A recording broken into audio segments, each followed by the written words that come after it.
Welcome to the Roman Arena Podcast, created by the students of Roman Catholic High School in Philadelphia, Pennsylvania. Here, we discuss various issues and events, plus interview those of influence. It's all from the perspective of the Roman students. Now, sit back and enjoy the Roman Arena Podcast.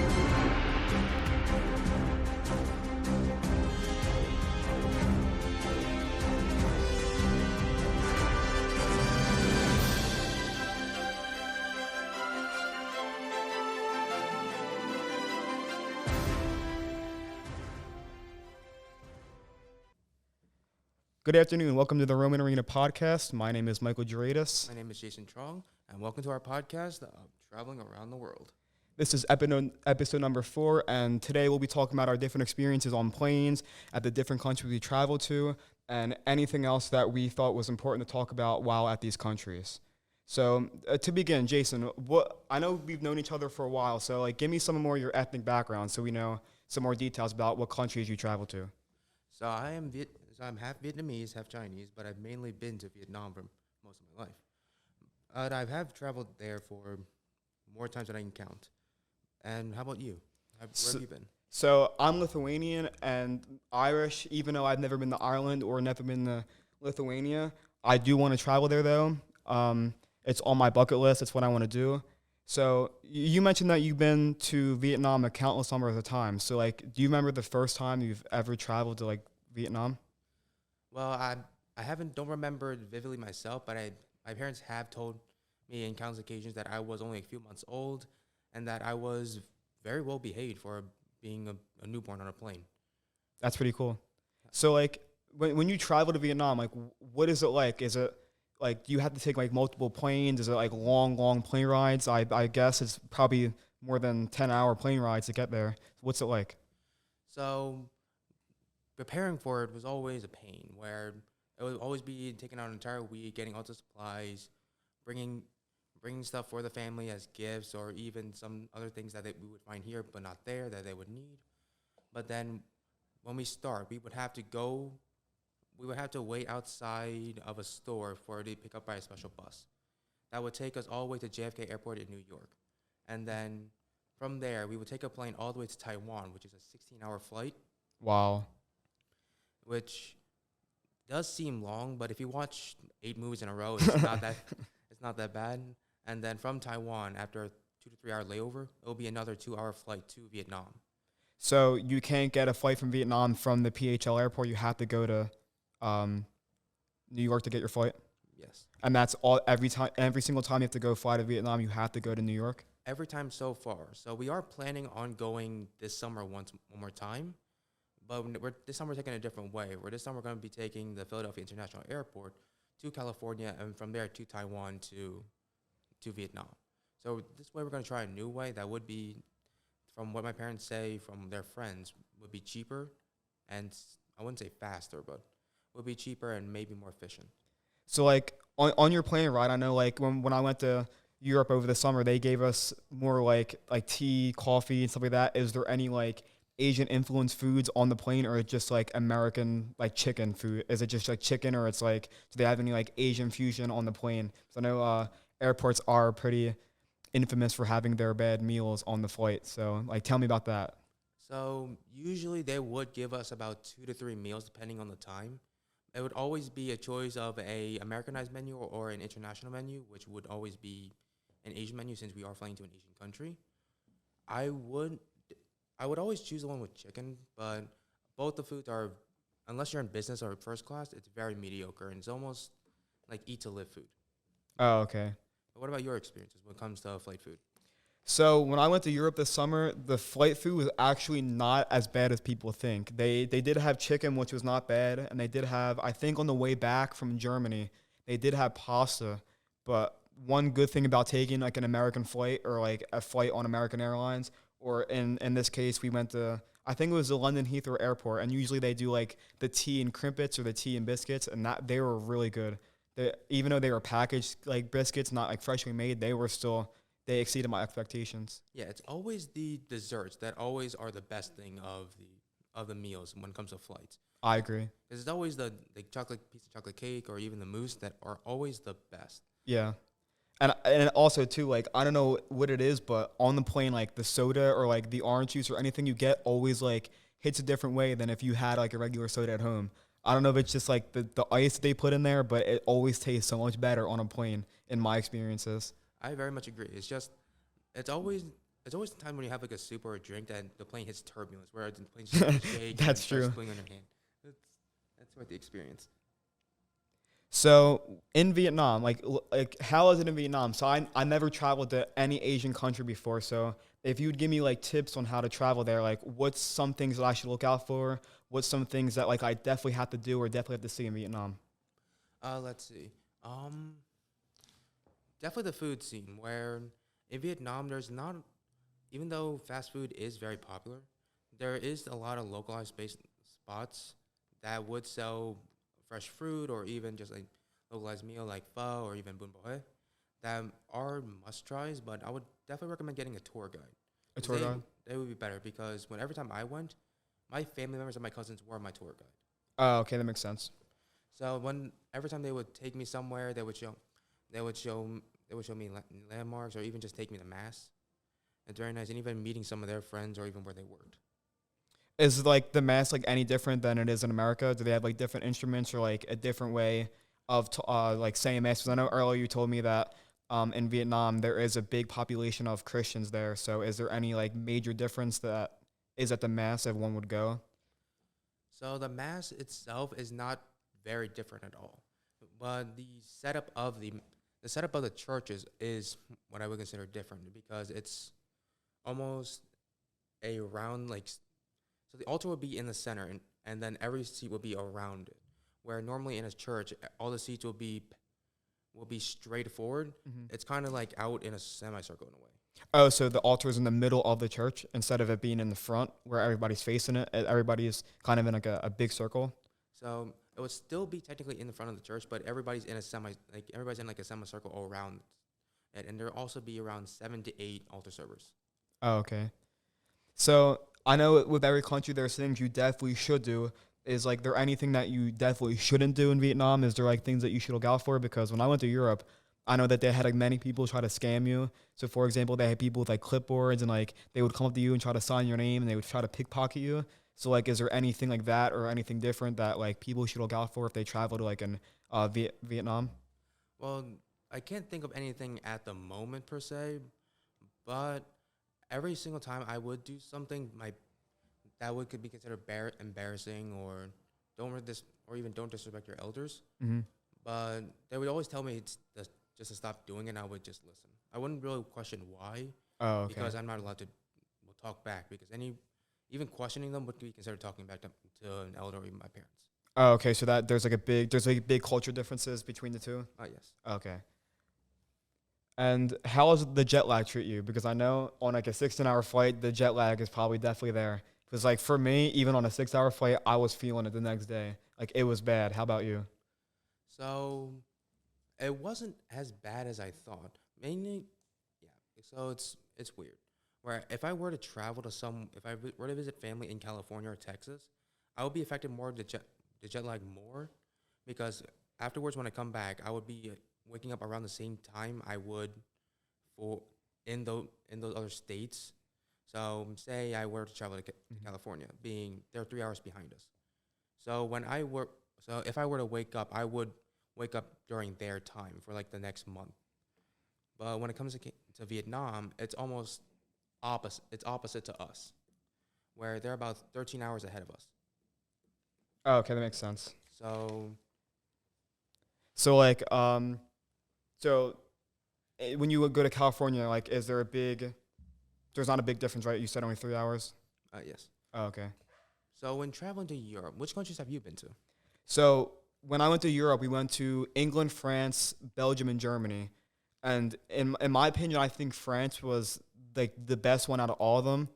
I would really, really recommend like Belgium if like you like the nature or like scenic view of like just like cows and farmland, because when we were traveling from France to Belgium, it was probably like at least 100 miles of just farmland. And like you could literally look over and like see like just miles of grass. Like it was really nothing. But when we got to like the remains of like the Battle of the Bulge and like the World War II, like landmarks and stuff like that, that's when like there would be like these big like forests and like they like dug foxholes in there. That was really cool. We saw. But yeah, I would definitely recommend France for anybody because France is most like I would say France and England, mostly France is more like Philly, I guess you could say. There's big differences from France and Philly, but if you want to get like more of like the city action, more like public and more people in the area, and there's better overall. It's like I see France as a big community because when you're there, everybody's sitting outside, everybody's talking to each other, laughing, everybody smiles. It's clean. So that there are major differences between France and Philly, but I would say that if you're looking for some place in Europe that would like most likely be similar to Philly, but not so similar, would be France. So I know this for certain, but when you went to those countries, were there like major language barriers where you couldn't communicate, or did you have a tour? Did you have a tourist, a tour guide, be the one to translate everything for you, or did they ever speak English, or how's that? That's a really good question. So we did have a tour guide, but funny enough, our tour guide spoke Spanish and English. So it was like, even though that we were in a foreign country, he really couldn't use his language, like to translate things to us. But when we were there, the first like for England, everybody speaks English, so it's like it's really easy. But when we got to France, people do speak English, but like very broken English. So even though that it was hard to understand people and it was probably hard for them to understand us, you could still kind of communicate in a way that you knew what they were saying, even though you didn't know the exact word or sentence that they were trying to like give you. So like for example, the first place we ate in France was like this small cafe right near Normandy Beach, and the one guy, like our waiter, he spoke really good English, but some words here and there he had a very very thick French accent, so it's kind of hard to understand them sometimes. But most of all, like I'm really really really I was astonished at the way that like a lot of French people do like know English, like at least from what I've saw. So I wouldn't say there is like a big like language barrier, but from what I've seen there wasn't. And like even in Germany when we went, everybody there spoke pretty much like all English. Like like the places we ate, the stores we went into, like everything we bought that we needed like human interaction. Yeah, people did speak pretty good English for the most part. Because I know in Vietnam, it's pretty much all Vietnamese, where the only English that I would pretty much hear is from my little cousins who would try to practice their English with me, see if I can understand them. So it was very interesting where they would say good sentences. It was just they had such heavy accents that it would be hard to understand if a native Philly speaker were to speak with them and try to communicate with them when it comes to their questions. Let's see. But since I heard from what you what time is it?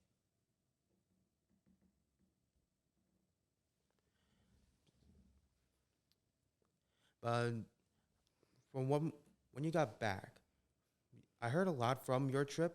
So would you go back on your own instead of like a huge group like when you went to?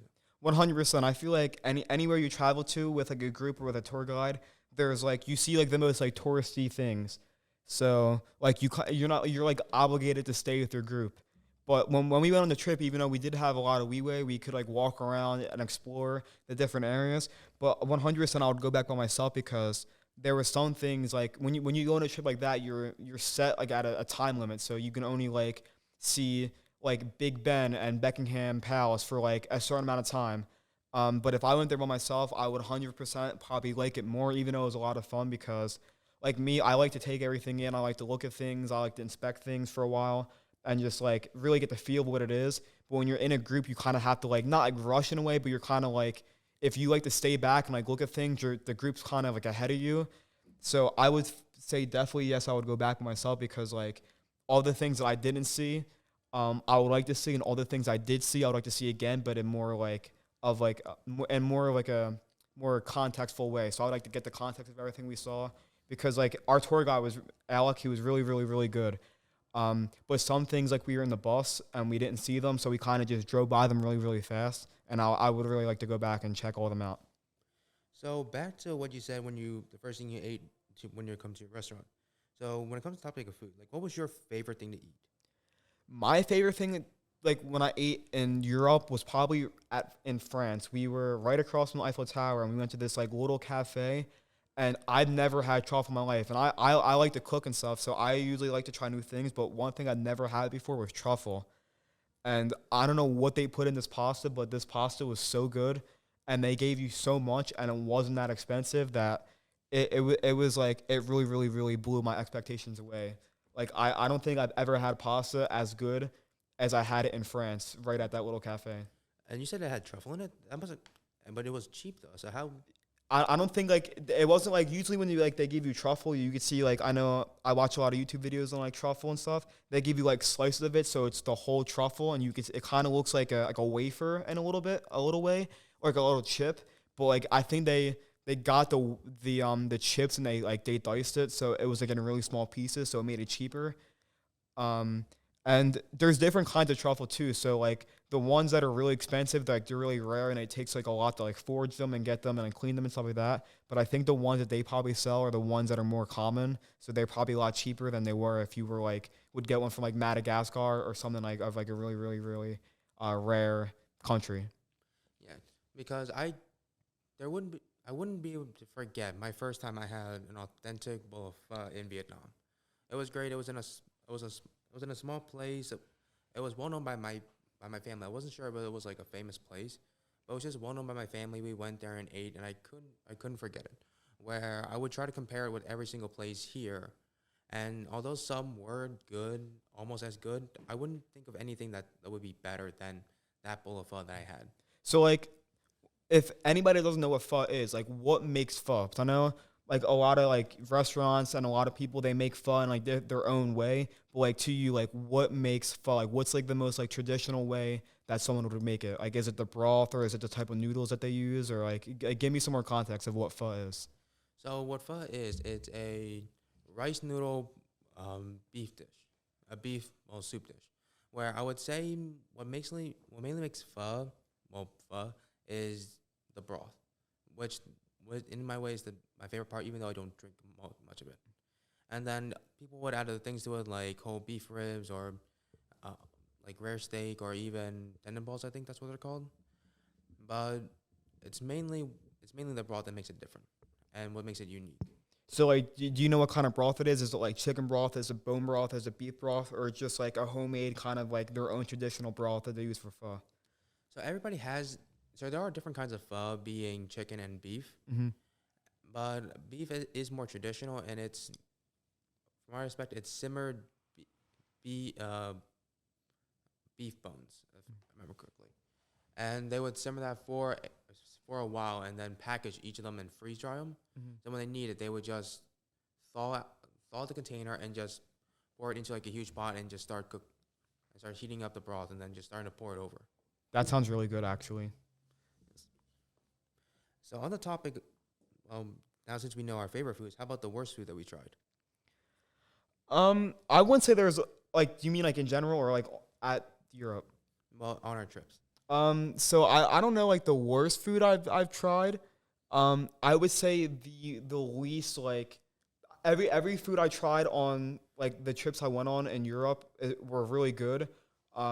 But one thing I would say that like it wasn't bad, but it didn't like astonish me was the bratwurst in Germany because I've ate them before, so I know what to expect. And like me being Lithuanian and having like Polish roots, like my family, we eat like a lot of like Polish sausage. It's called kibasi, and we usually make that on Christmas with like sauerkraut and stuff like that. So it kind of is really really similar to bratwurst.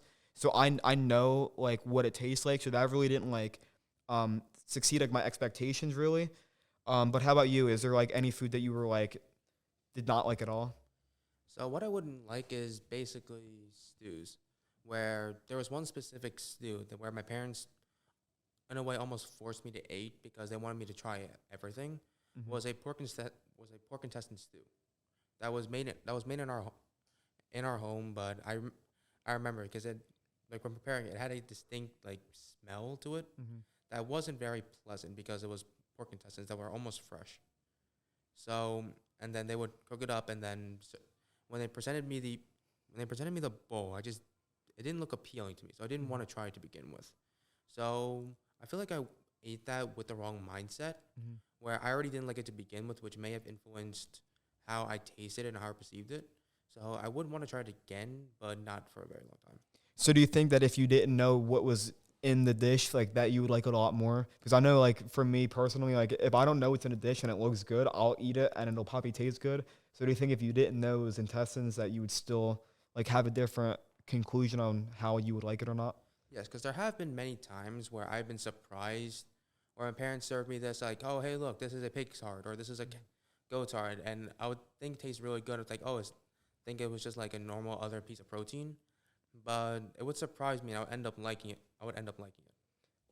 Is there any other foods that you like to try that you didn't like, or that is really the only one that comes to mind? It's the only one that comes up mind at the moment. Oh, okay. So let's talk about like what we do on the way back. So I know for me, like when I took my flight back from Europe, specifically Germany, we went back to Germany to London Heathrow, from London Heathrow back to Philly. So on your way back, was it like longer flight? Because for me, it went from being a 6.5 hour flight to almost 8 hours on the way back. So is that the same way from coming from Vietnam? So what would always come down to is we would pretty much go reverse in the way we came. So it wouldn't feel longer because I would do the exact same thing of just watching the same movie or seeing a couple movies over and over again. Yeah. But I wouldn't think anything different because many times, like, I'm starting to sleep on flights. So, since I'm not really much of a nap person, but I've started to sleep and nap on flights, which did make it go by much faster. Like, Oh, okay. What's your favorite movie that you watch on a flight? Like you said that you watch the same movies over again. Like what is one movie that you associate with like your flights to Vietnam? So every single time the movies are different. It's always like the latest movie, or at least the latest, or like more recent movies that came out in like the recent year or two. But one of them was Black Panther. Oh, okay. That's actually a really, really good movie. I saw that a couple weeks ago for the first time actually, and it was a really, really good movie. Yep. So let's see. But how about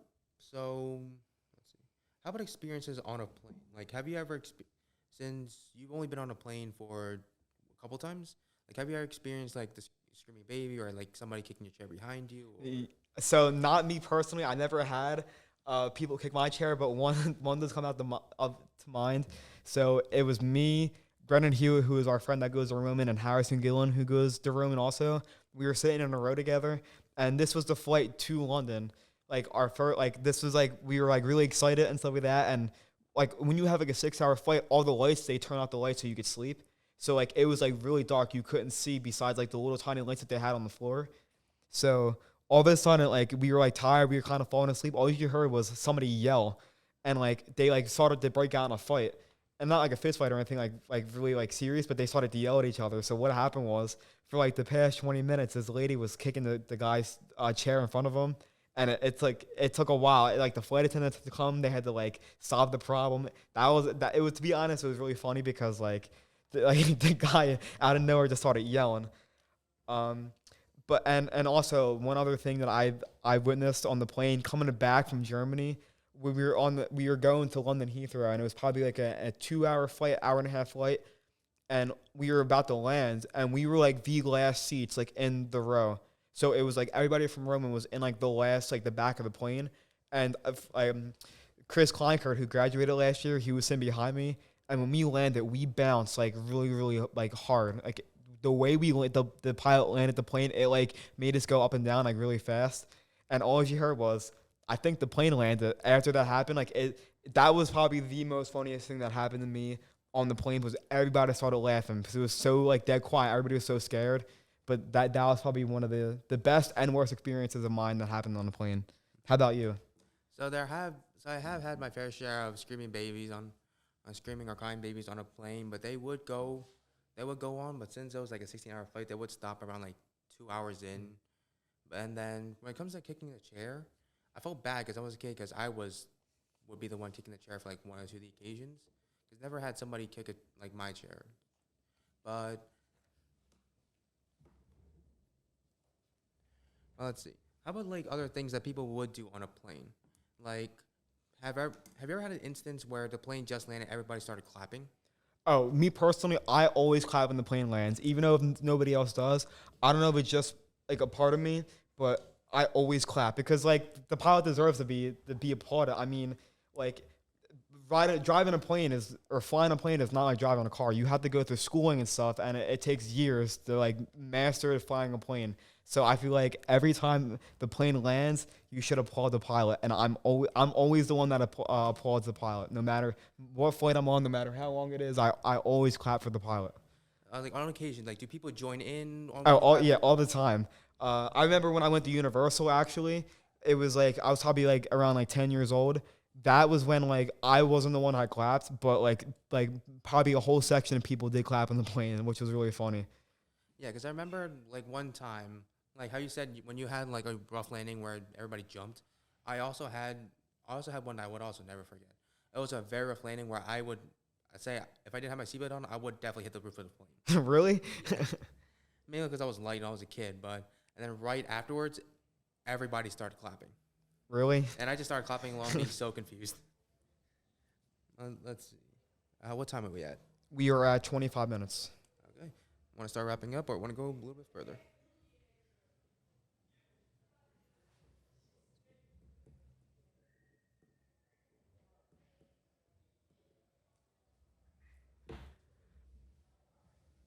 So, in your experience, like, what would you rate your flight to Vietnam? And, like, what would you rate your experience traveling to Vietnam, everything you did in Vietnam? Like, what would you rate it, like, 1 out of 10?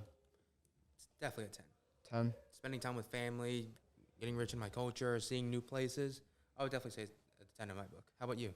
Me, I would definitely say 10 out of 10. Just, like, the experience itself. Like, I've never been to, like a foreign country before. And for that to be to go to 4 and on one trip, that was really, really cool. And especially it being like a World War II trip, that was also really cool because like World War II is a big part of American like history, and like to learn about that and like to learn about all of our allies and all of our enemies and all the things that they went through, it was a really, really cool experience. Of course, I would rate it a 10 out of 10. All right. And that does it for our podcast. This is the 4th episode. Thank you for listening. I am Michael Gedraitis. And I'm Jason Truong. And come back later. We will have another episode up next week. Thanks for listening, guys. All right. You've been listening to the Roman Arena Podcast, produced by the students of Roman Catholic High School in Philadelphia, the oldest diocesan high school in the United States. Be sure to subscribe to get new, fresh episodes and follow on social media for more. Thanks for listening to this episode. We'll see you next time on the Roman Arena Podcast.